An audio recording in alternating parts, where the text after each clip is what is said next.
बघा,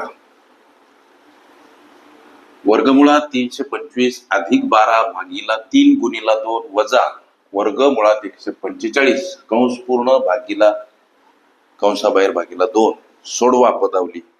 लेकरांनो, काही प्रश्न आणि प्रश्नांची रचना करत असताना काही मिस्टेक होतात. एखाद्या वेळेस जाणून बुजून म्हणा किंवा एखाद्या वेळेस अनवधानानं होणाऱ्या मिस्टेक, त्याला आपण प्रिंट मिस्टेक असं सुद्धा म्हणू शकतो. किंबहुना असंही त्याचा एक वेगळा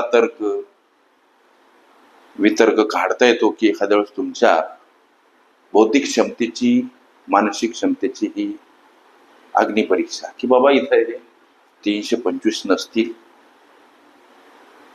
325 वर्गमूळ निघत नाही लेकरांनो. काढायचं झालं तर दशांश अपूर्णांकात काढावं लागते. 145 त्याचं वर्गमूळ निघत नाही, काढायचं झालं दशांश अपूर्णांकात निघते. म्हणजे परीक्षा किंवा मंडळाला, स्पर्धेला हे अपेक्षित असते की हे 325 नसून 324 आहेत आणि याचं वर्गमूळ 18, किंबहुना 18चा वर्ग 324. ही अप्रॉक्सिमेटली भाषा प्रश्न विचारण्याची म्हणा किंवा तुमच्याकडून अपेक्षित उत्तराची म्हणा आम्हाला कळावी, असा एखाद्या वेळेस कल स्पर्धेचा असू शकतो. नकार दर्शवता येत नाही. पुढे चला, इकडं वर्गमुळात 145 म्हणते. याचा अर्थ असा, मला तरी वाटते लेकरांनो हे 144 असावं. याचा अर्थ याचं वर्गमूळ 12. मग आता हे तुम्हाला सगळ्यांना कळते. मग आता इथं याचा अर्थ याला वर्गामुळातून काढलं म्हणजे 18, परत हे अधिक 12, एक स्टेप वाढवावर भागीला 3 गुणिला 2 वजा याला वर्गमुळातून काढा म्हणजे 144चं वर्गमूळ किती होतं तर 12. लक्षात घ्या. आता याला काय आहे, भागीला 2 आहे.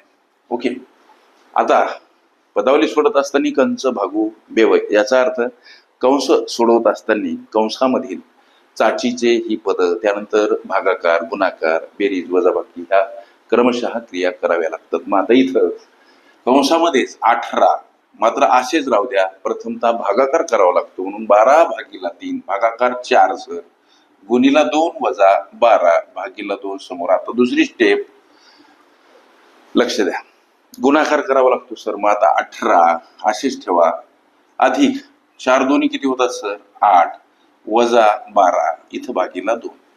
आता लेकरांनो क्रमशः येणारी बेरीज वजाबाकी 18 आणि 8 26 वजा 12 इथं भागीला 2.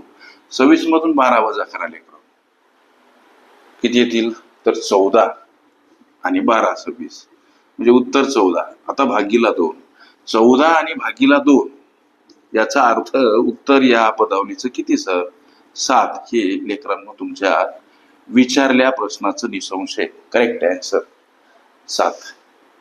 ओके, पदावली आणि संकीर्ण प्रश्नसंच, वर्गमूळ, घनमुळावरील क्रिया ह्या माझ्या प्लेलिस्ट अवश्य बघा. त्यामध्ये विविध स्पर्धकांनी विविध अंगांनी विचारल्या संभाव्य अशा असंख्य प्रश्नांचा सराव तुम्हाला करता